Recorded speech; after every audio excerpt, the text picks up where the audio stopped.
আসছে ১ জুন অনুষ্ঠিত হবে ১৮তম লোকসভা নির্বাচনের সর্বশেষ ধাপের ভোট।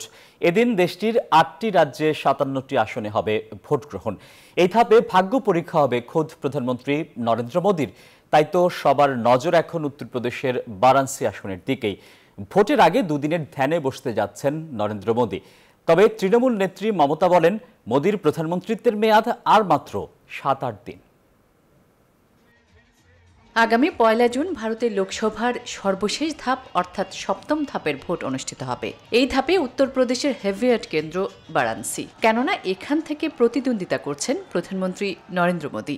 আসনটিতে মোদীর প্রধান প্রতিদ্বন্দ্বী কংগ্রেসের অজয় রায়।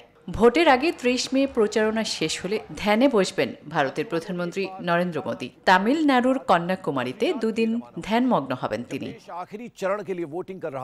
এর আগে দুবার লোকসভা নির্বাচনের প্রচার শেষে আধ্যাত্মিক সফরে বেরিয়েছিলেন মোদী। ২০১৪ সালে লোকসভা ভোটের প্রচার শেষে গিয়েছিলেন কেদারনাথ।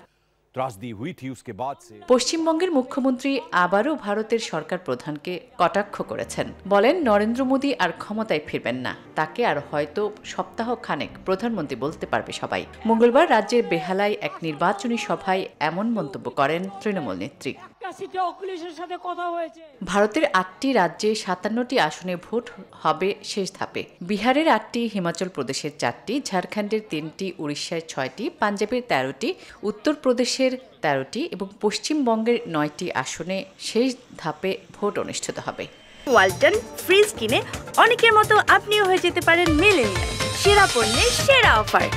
এই ধাপে নজর রয়েছে হিমাচল প্রদেশেও। এখানে প্রথমবার ভোটে লড়ছেন কঙ্কনা। বিপরীতে রয়েছেন কংগ্রেসের বিক্রমাদিত্য সিং। অন্যদিকে বাংলার ডায়মন্ড হারবারও অন্যতম হেভিয়াট কেন্দ্র। সেখানে লড়ছেন তৃণমূলের সাধারণ সম্পাদক অভিষেক বন্দ্যোপাধ্যায়। এসব লড়াইয়ের ফল জানতে অপেক্ষা করতে হবে আগামী ৪ জুন পর্যন্ত। সেদিনই প্রকাশিত হবে বিশ্বের বৃহৎ এই গণতন্ত্র উৎসবের ফলাফল।